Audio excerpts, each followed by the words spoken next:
Dan RadioStyle. Hope everybody out there is having themselves a great day. Thought transmissions, getting an X back. And this is really focused around getting an X back, not so much just an SP, but specifically someone that you've kind of had a relationship with and maybe are not in the best of places right now.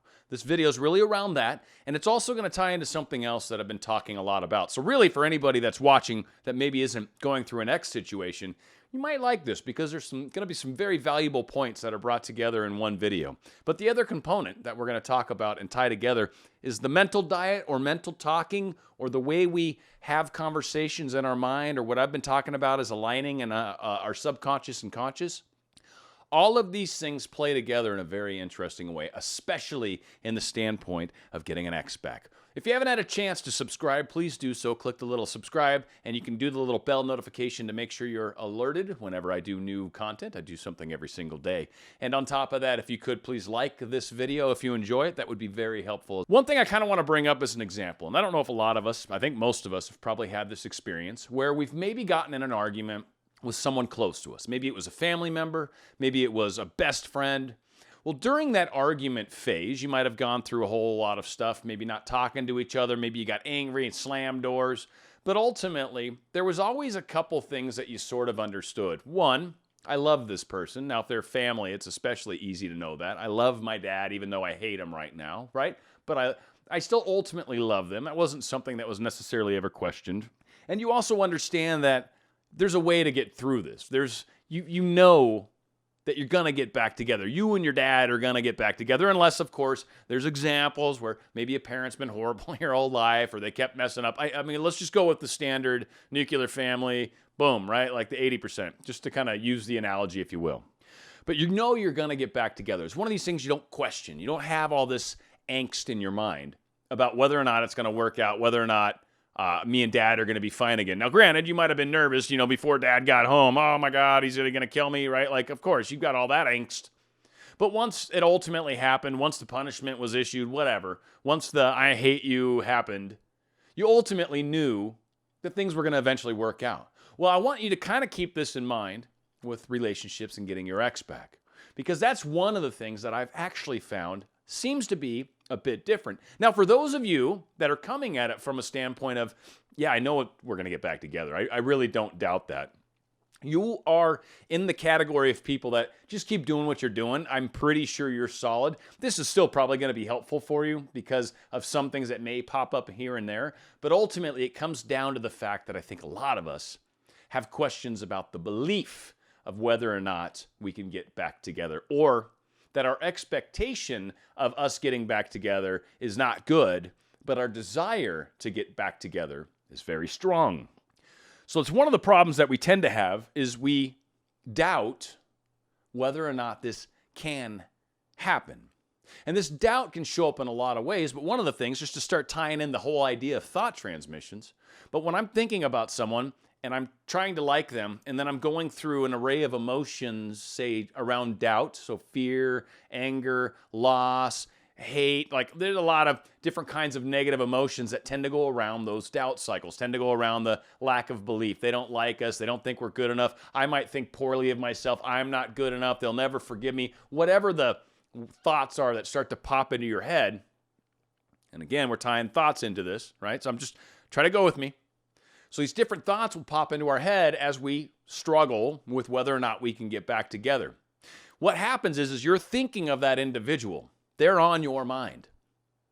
And the feelings you have are feelings of fear, repression, anger, all these things that are not good. They're not good feelings. Like if you were ever to go to a movie and it elicited a feeling from you that was like this, you wouldn't like it. You wouldn't be like, oh, I love that empty feeling I get inside myself. Like, you wouldn't like it. I love that depressed feeling I get. I love that anger that I pick up on. A lot of the times, people don't like it knowing that someone is angry with them, or someone's upset with them, or someone's very sad with them. Like, all these things are not good feelings. And what they do is they create a thought transmission. I've said many a times, thought transmissions happen the second you think of somebody. Everything you think of and feel at that moment, mostly feelings, because that's really how thought transmissions occur. It's a feeling. It's a soul-to-soul exchange. And the second you think of somebody, it's like now you've got their email address or their Instagram account name. And the second you do that, everything you're feeling shoots to them. Now, some people are very sensitive and will totally pick up on it. Some people are moderately sensitive and some people completely not sensitive. Now, depending on where they are in that spectrum, will affect whether or not they're aware consciously that you're connecting with them. A very, very sensitive person, absolutely, will not only see you, your name will pop up in their head, you might hear their voice, you might smell their perfume, something will pop up that'll make you think of them, and then you'll get a feeling that follows. And that feeling is what the thought transmission is. So a slightly sensitive person might have a coincidence, might sort of you pop into their head, and then they might smile, they might not, they might get angry, whatever, and they just don't know. They don't connect any dots. They don't necessarily assume anything, but their association is you popped into their head and certain feelings happened. And if those feelings aren't good, then their concept in their mind, they're mentally wrapping images of you with bad feelings. And that's not going to benefit you at all. So 2 of the 3 scenarios can actually be really bad. Now, one of the 3 scenarios can be you think of them and you hold positive thoughts. This is my recommendation to anybody that's trying to get back with your SP. Understand how important it is to hold good thoughts and feelings when you're thinking about them, when you're imagining them, when you're talking about being with them. If you're not in that place yet, if you're not in a place where you can actually think of them and feel good, then that's the problem. And that's what the crux of this video is really trying to talk to.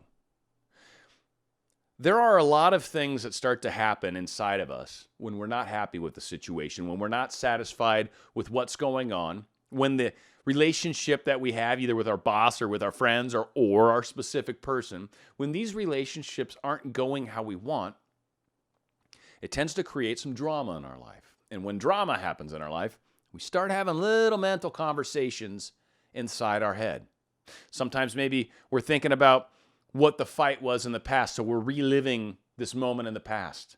Or maybe we're thinking about how we're not happy with the way they are right now. There's something we need to change, something we want to change. Maybe they're using, maybe they're not sensitive enough, and we're trying to figure out a way to make them more sensitive, and we're upset that they're not. Maybe there's a third party involved, and something happened there, and we're not happy with how that's played out. We can have a lot of situations occur, and they start creating these little dialogues inside of us. Now, if you're trying to get somebody back and you're having internal dialogues that are negative, that are I'm not good enough, that are he hates me, there's no way this can happen, I'm not happy with the way they are, they have to change, there's something wrong with them. Any number of these conversations inside of ourselves create more of that dysfunction. So if I keep thinking about how they're not sensitive, really just if they could only be more sensitive, it's just really weird. And I'm having this conversation in my mind a few times a day. What that does is tells my crew, when I'm aligning my conscious and subconscious, it tells my crew, hey, I need this guy to continue being like kind of aloof, or, I need him to not be sensitive. I need to keep that going. So crew, make that happen. And then consciously, you're like, I want him to be more nice and kind and wonderful, but he's not. And so it keeps that thought process going inside our minds. Now, on top of that, when you're having this thought process going on inside your mind, when you're thinking of them and having these feelings, on top of everything else, your thought transmission to them is not positive either. So 1, you're subconsciously kind of sabotaging yourself. 2, you're causing your internal feelings to falter, get lower, not be good. That's bad too. 3, you're projecting that energy onto the person you desire to be with again. Now, I know you're like, wow, that's not cool. How do I stop this? I get you. Now, one of the key ways to stop this is to 1, understand it's happening. 2, see how it's happening. There's a few ways that trying to get an ex back can go. And at least I came up with a few. And if I'm missing some, please share them in the comments. It'll be a great topic for future discussion. But from the standpoint of just kind of throwing a few, I got 6 of them here that I thought were decent examples of kind of why or where we're at in our relationships or in our mental drama or in our thought transmission. Kind of tie all these things together because to me, it's one big happy package with a bow on top. And it's either an ugly ass package or it's a beautiful package. And if it's an ugly ass package, you're not going to get what you want. You're not going to get your ex back. You need to turn this around. Change internally what's going on to change what's going on externally. So we're going to get into it. One thing a lot of us do, many of us fall into this trap. We keep the rejection alive. I was thinking about it. I'm like, when someone breaks, what is the part in a breakup that hurts the most? And again, maybe I'm wrong, but for me, I was thinking about it, and it's the rejection component of it. It's the fact that I want to be with them, but they don't want to be with me. It's not necessarily that they don't love me or I don't love, right? Because in a lot of cases, I've been in breakups where they didn't want to be with me, but I know they still love me. They told me that. And I'm like, no, I love you. It's just not right, or it's not the right place for me, or whatever, right? Whatever the thing was. So again, that rejection. So in my mind, I keep playing it back. How, she just doesn't want to be with me. She doesn't want to spend time with me. My mental diet, my conversation, she doesn't want to hang out. She just doesn't like me. And what that does, again, one, you're telling your crew to continue this situation that sucks, because I'm having a mental conversation that keeps reinforcing that, rather than saying what I would like to experience. I'd like to be closer. I'd like to be together again. I'd like to spend time together again. I'd like to be at least communicating on a regular basis. I'd love to see them in public. I'd love to go out and have dinner with them. These are all great things to say and have mental conversations about. Thinking about the rejection in any way, ever, is horrible. And so, again, mental diet, you're keeping that alive. You're continuing that. And you're going to feel crummy about it. That's how you're going to know you're out of alignment. It doesn't feel good. Something doesn't feel right. If you're doing what you should and your subconscious is aligned, things feel good. When you're not, they feel bad. So we keep mentioning to ourselves how this is keeping the rejection alive, how I keep saying we're not together. Not helping my situation. Also, I'm pushing energy to them that's of a depressing nature. And what that then also does is it creates a repulsion to them. Because I don't know about you, but having someone angry with you, I don't know if you've ever experienced it. Some people, if you've ever gone to bed with someone who's angry with you, that's one of the most fun experiences ever. And I mean that with all sarcasm included, because frankly, you got your back to someone else and they have your back to you, and you can feel the hatred. You can feel the anger. It sucks. That's what you're sending in this rejected state. So again, focus on what it is that you like. Focus on what it is that's wonderful about them. Focus on the things that you love about them. They still love you, I'm sure. Assume that. Keep thinking that. That's the law of assumption at work. Keep working in that direction. Get over the rejection. They rejected you for a moment. It was like when you got angry with your dad. It wasn't a big deal. You're going to get through this. Have faith. Have confidence. Keep reminding yourself. Have affirmations. Keep working towards it. You got this. That's fine. Probably one of the easier ones to come away from. It's what you focus on. It's that mental diet. Whatever you're putting your effort into, you're creating more of, and you're sending that energy to the person you love. And if both of those things are good, you're set. And if one of these things not good, you got a problem. And you need to get those in alignment. If both of these are bad, you're going nowhere. So we got to get these things in alignment. Another example, anger. Sometimes we're angry at them. Maybe there was something they did. Maybe there was something they didn't do. Maybe they kept forgetting things. Maybe they just never came true on the fact that they were going to get a good job, whatever the case was. We hold some sort of anger or frustration. Again, mental diet, right? So every time I think of them, I'm upset. I wish you would do this. I wish you would fix this thing. I don't know why you hurt me like that. I think it was horrible how you treated me like that. The way you treated my friend that one night was horrible. It's unforgivable. And you still want to get back together with this person, but I keep having all this mental diet that says something other than that. So again, it doesn't feel good because my desires and my conscious mind are not in alignment. And the thought transmission I'm sending to this individual is one of anger and frustration. And frankly, I don't want to be a part of that. as a person that's been in a relationship with someone who's angry. Getting away from that anger was one of the most wonderful, rewarding, freeing things I ever experienced in my life. And anytime I'd think of her and her little negative would pop into my head, oh God, it was great. No, I'm never going back to that nonsense ever. Now, again, a lot of people would want to throw out like that's us pushed out and all this. Well, I would say this is a great example of how I attracted somebody who was like that. And they had somebody that they could kind of treat in a horrible way and manipulate, and then I would behave a certain way. And at first, that was fun for me. And then it got to a point where I got tired of it. I didn't enjoy it. Making up was no longer good enough reason to stay together. And so literally that individual that I'm thinking of, we broke up like 9 times. Literally the 9th time. She wanted to get back together one more time. Probably wanted me to buy something for her, but whatever. And I said, no, you're one of the most wonderful people I've ever been with. That is horrible for me. And I never went back. It was done. So that's that feeling that comes when we send it to them. How do we fix that? Forgiveness. Forgiveness is one of the key things we can do. If I've screwed up, I got to forgive myself. Forgiveness is acknowledging the fact that we've missed the mark. It's what they call revisions. That's what Goddard references revisions as, is forgiveness, either of someone else or of self. But ultimately, everything external happens because of what's going on internally. So forgiveness of self is what matters. If you're angry at another person, what's going on inside of you that's causing this type of behavior to exist in your life? This thing that you keep getting angry at, you've attracted that to you.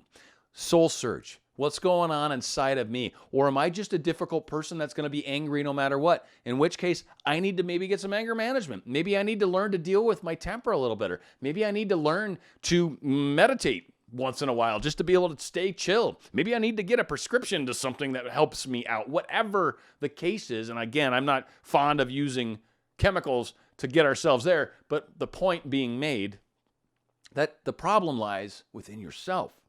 So if there's something that's frustrating or requiring forgiveness, give that forgiveness. Ho'oponopono, astral letters, revisions, pruning shears or revisions, all of these things are great techniques to try to work through these anger, frustration, forgiveness situations. So again, remember, when you're sending nasty energy to people, they're going to respond in kind. And when you're having dialogue inside yourself that doesn't align with what you want to do, you're going to feel bad about it, and crappy things are going to happen continually in your life. Third option, they don't respond how we want. How many of you are upset the fact they don't text you back a certain way? They didn't text you often enough. It took too long to get a response back. Is there something that they're just not doing right?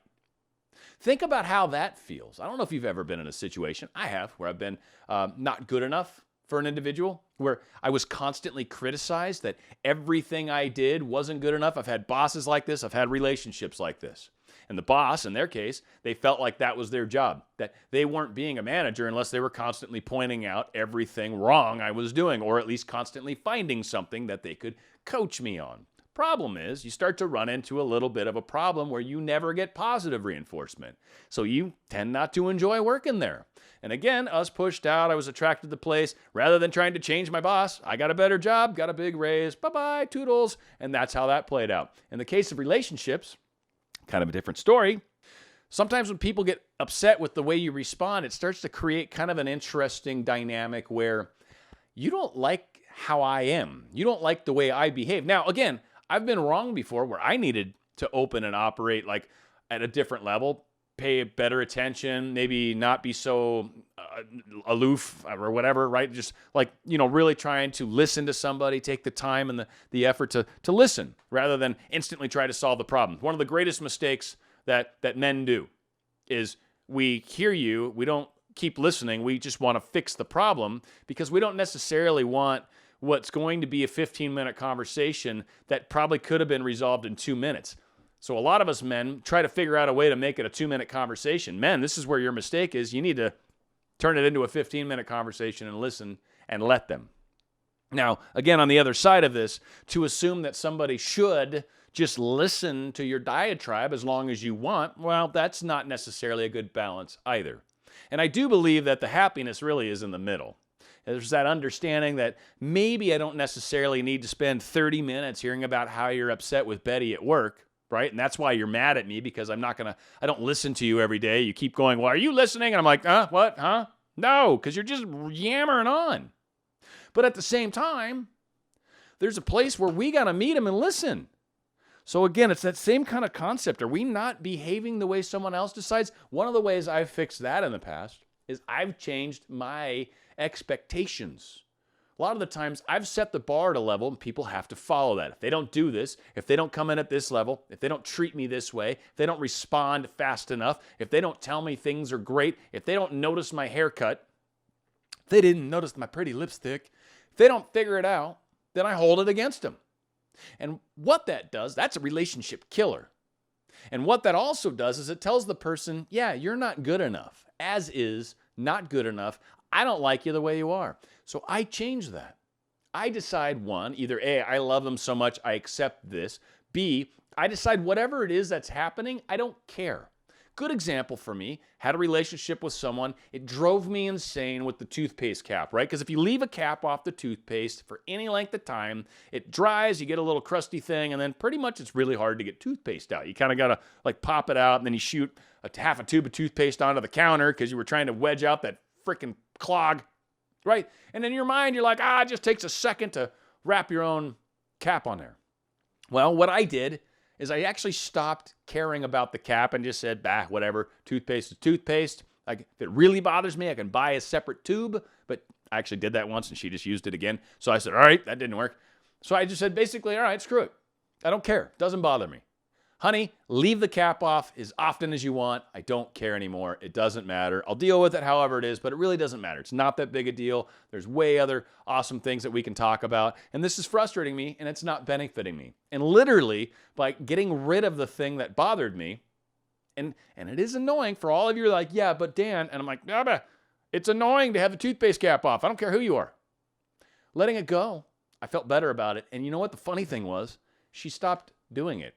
The second I stopped caring, she stopped doing it. So again, when we're sending the energy out, when I'm having thought transmissions in my head, when I'm finishing with the toothpaste in the morning, putting the cap on and saying to myself, she's probably going to leave the damn cap off. I don't even know why I bothered to do it, right? That's the conversation I just had in my head. Now, my thought transmissions are a frustration to her, so that doesn't feel good to her. And now I'm manifesting her to do the thing that's going to piss me off again. And I just made sure that when she does do it again, I'm going to get angry and send more of that negative energy. And bam, the spiral continues. I created it. It's my creation. My outer world's doing something I don't like. And trying to blame her for leaving the cap off, it's so easy to fix, honey. You never pick up your socks. You never do anything. Really? Like, I do a lot of things. Maybe not the two things you're upset with me for, but let's talk about all the things I do actually do. Now, granted, if they don't do anything, maybe you want to consider getting a different guy, but whatever. Fact is, sometimes we don't appreciate what is happening. Sometimes we look at what isn't happening and just fixate on it. And really, we got to get that in balance. It's all about us. And if it's something silly, seriously, give it up. And if not, well, expect that it's going to come. Start having that mental conversation that it's happening. They're getting better. They're improving. They're putting the cap on the toothpaste every day. It's amazing how often she puts the cap on the toothpaste now. Or it's really awesome that they finally frickin' invented flip caps, so it's really hard not to. She'd still leave that open too, by the way. It is what it is. It's fine. I didn't care. I truly got over the toothpaste thing.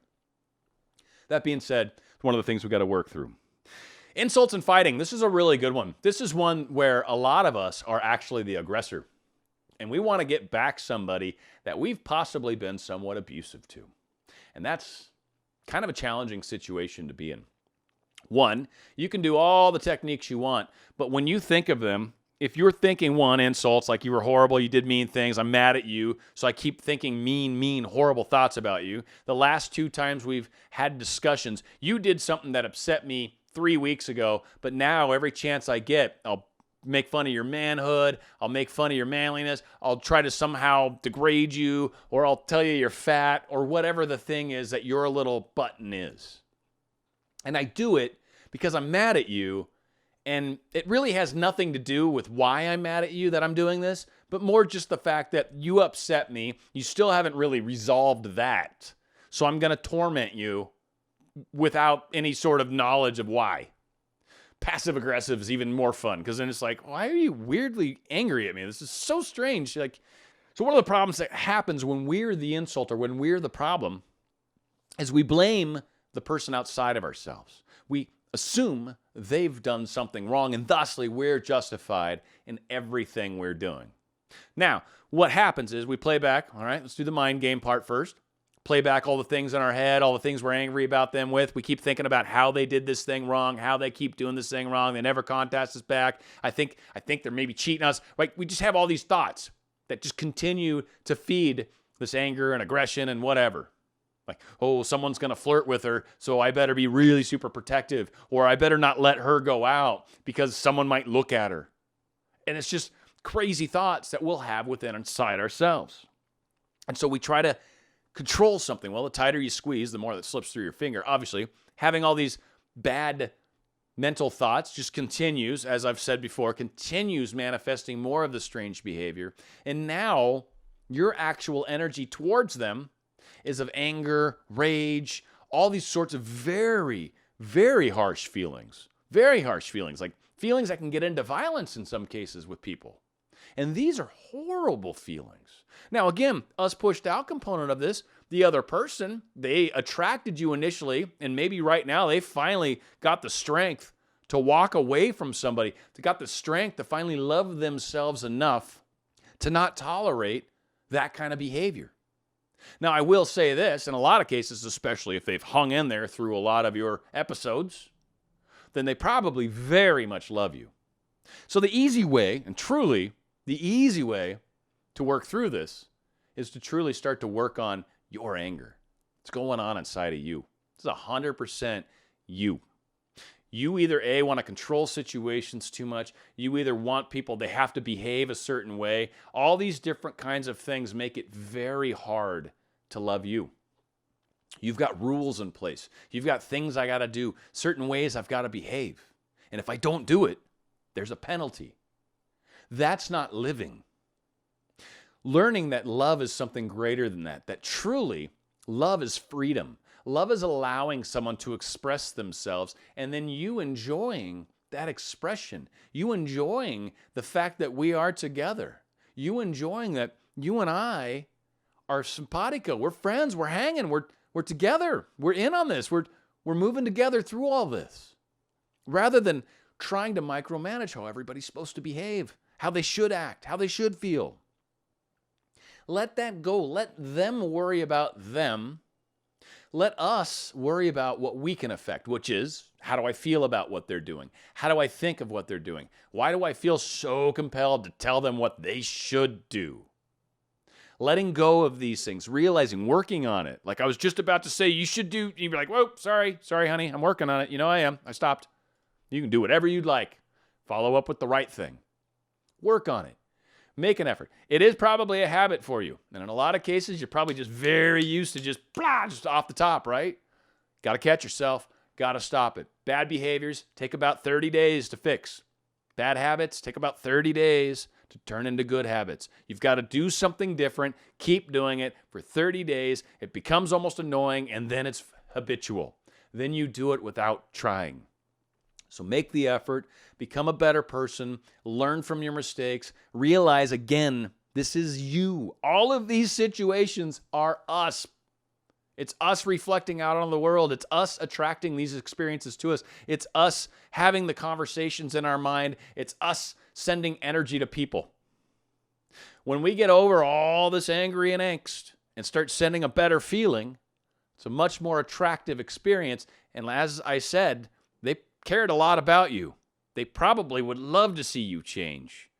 And if they can, would probably experience you in a different light if you can change your energy, change your thoughts, and change yourself. These things will lead to your desire. And one last one that I think is a little tougher. It's a situation where we desire to be with someone that's already in a relationship. Now, let's just say for the second, there's three of us. Right? There's me, and then there's this woman and this man that are married together, right? They're married together. Now, if I and her want to be together, all right, well, that's 2 or 3. And what I recommend in those cases is try to figure out a positive way for the third individual to work through, to get out on their own, to be in a happier place, to be in a better relationship. Try to help manifest a better reality for them and manifest your reality with the person you want to be with. Groovy, great. If the person is married and they're basically happily married, or at least don't want to not be married, and the person they're married to, they're happily married, and I want that to change, I'm actually the bad person. If 2 of 3 want something that I don't want, and I'm the outlier, then what I'm doing is I'm actually almost karmically creating problems for myself that might keep me from meeting someone more appropriate, maybe someone that actually wants to be with me, maybe someone that is available. But instead, I've got this lock and fixation on trying to mess something up because I've decided I want it. So again, my thought process, again, is in alignment with what I think I want, but technically is not in alignment with what my soul desires. So in this case, it's kind of slightly different.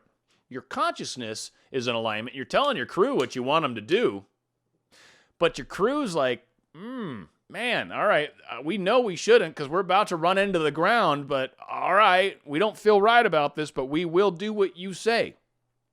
It's like the great Thunderbirds had a horrible crash. The F-16s, the Air Force's like Blue Angels version, right? They crashed into the ground years ago, like 20, 30 years, 40 years ago. I don't even, forever ago. But they crashed into the ground. The reason they crashed into the ground is because every person in that formation was following the person in front of them, except for the very first person who crashed. And fortunately, because everyone was following him, they flew right into the ground with him. And it's that same thing that tends to happen when we sabotage our desires by trying to have something we shouldn't have. And shouldn't in the sense of they both want to be with each other. Me trying to interfere with that is not okay. That's not an us pushed out or anything like that. That's a me trying to sabotage someone else's life. That is bad mojo. That is not good. That'll create or manifest all sorts of negative things in your life, truly. And it will create energetically a weird problem with you and these 2 individuals. They will never feel right about you. They maybe won't trust you. Maybe he doesn't trust you. She's sort of friendly with you, but you want way more. And she's like, no, I don't. And, right? So it just creates all sorts of weird energetic imbalances. In these cases, honestly, rather than trying to manifest somebody to you that I don't think wants to be, rather than trying to have something that you could have something else, it's not like there's no way you could ever have love again. You might think that. You might have it pegged that they're the only one you could ever possibly love because of whatever. It's that thought process. It's that thinking that's keeping you from finding love. You're so fixated on the fact that it has to be this person that it's not able to be the person that's actually just waiting in the wings. There's love waiting for you right now. But you're so fixated on that you're not open to this. And that is where the fix is for you. The second you realize these 2 people are happy, I love you both, I bid you the best, I bow out, you're right, I really shouldn't have been messing here anyway. I deserve better than this. Self-love, hello, because I was attracting someone that didn't want to be with me. Not cool. So a lot of little acknowledgments happen. All right, yes, we definitely want to do better than this. I'd like to be in love. I'd like to be in love with someone who's in love with me. Notice how these thoughts are much more helpful in creating what you like rather than fixated on something you can't have. I want to be able to just flap my arms and fly. You can spend your entire life doing that, promise you. But ultimately, it's probably not going to work out well. Play this the way you should. Play this energetically properly. Play this from the fact that you want love. You want a wonderful, loving experience. Focus your minds on that. Keep focused on that. Keep working towards that. And that is what you'll get. And what I've found in my life is the second you finally say, good, I deserve better than this. I want to be with someone who really, truly wants to be with me. Almost immediately, you finally see that person that's been there all along. And they're just like standing there in the corner, just looking at you, twinkling their eyes, just waiting for you to come to. And maybe they've been sending you all sorts of awesome thought transmissions, but you've been so focused where you've never felt it. Too focused on something else. Never saw it. So for those of you that are so stuck on a pattern that just does not seem to be working, consider for a second that maybe that's not exactly the best path for all involved. And I bet you the second you can come to terms with that, you're going to see your life take off. You're going to see love happen immediately. Thought transmissions, mental talk, love, getting exes back. All of these things play together. I hope this video kind of helps walk us through what's going on within our own little internal drama so you can turn it around and get the success that you desire, so you can have the relationship that's waiting for you.